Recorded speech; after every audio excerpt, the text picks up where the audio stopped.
Suspendido si Mayor Jaime Capil at 10 pang opisyal ng Porac, Pampanga habang iniimbestigahan ang umunoy kapabayaan nila sa iligal na operasyon ng Lucky South 99 Pogo.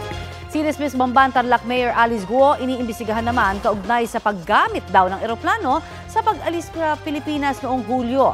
Taliwas po sa una niyang pahayag na nagbangka sila. Balitang hatid ni Salima Refran. 6 na buwang preventive suspension ang pinataw ng Ombudsman kay Porac, Pampanga Mayor Jaime Capil at 10 pang opisyal ng lokal na pamahalaan ng Porac. Yan ay habang iniimbestigahan ang reklamong inihain ng DILG, bunsod ng umano'y gross neglect of duty, kaugnay sa operasyon ng Lucky South 99 Pogo sa Porac. Kung mapatutunayan, posible silang matanggal sa pwesto. Ayon sa dokumento mula sa Ombudsman, inireklamo si Capil dahil bigo umano ito bilang signatory ng mga business permit na imbestigahan ang irregularidad sa mga dokumento ng Lucky South 99.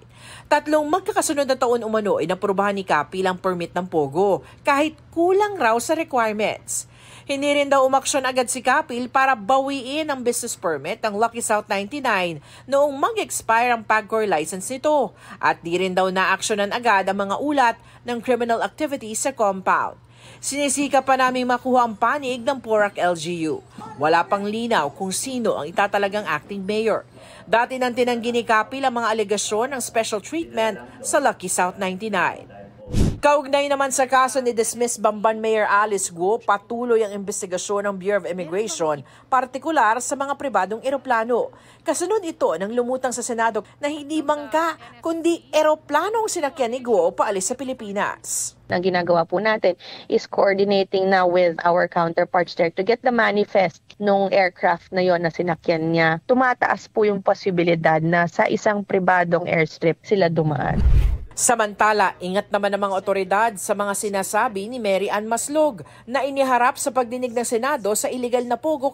Si Maslog ang isa sa mga kinasuhan kaugnay ng 24 million peso textbook scam noong 1998 at pinadeklarang patay na sa Sandigad Bayan ng kanyang abogado.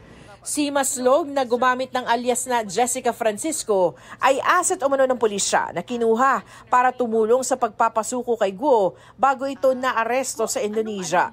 Pero ang alegasyon ni Senador Ronald Bato de la Rosa, may nag-utos kay Maslog mula sa Malacanang na idawit siya at si dating Pangulong Duterte sa iligal na pogo. Too early to tell, baka mamaya meron nga naman talaga siya masasabi. Well, alam mo, kapag ang tao walang credibility, meron ka pa bang mapipiling paniniwalaan? Ngayon nakakagulo pa lamang siya sa investigasyon. She will never be a credible witness involved in a textbook scam, and she was trying to bribe officials in Malacanang in 1999.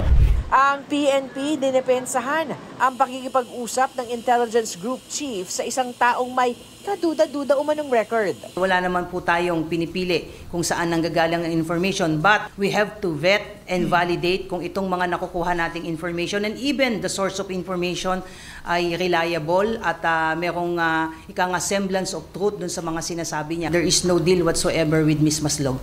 Sinusubukan pa ng GMA Integrated News na makuha ang panig ni Maslog. Salima Refran, nagbabalita para sa GMA Integrated News.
Kapuso, para sa mga maiinit na balita, mag-subscribe sa GMA Integrated News sa YouTube.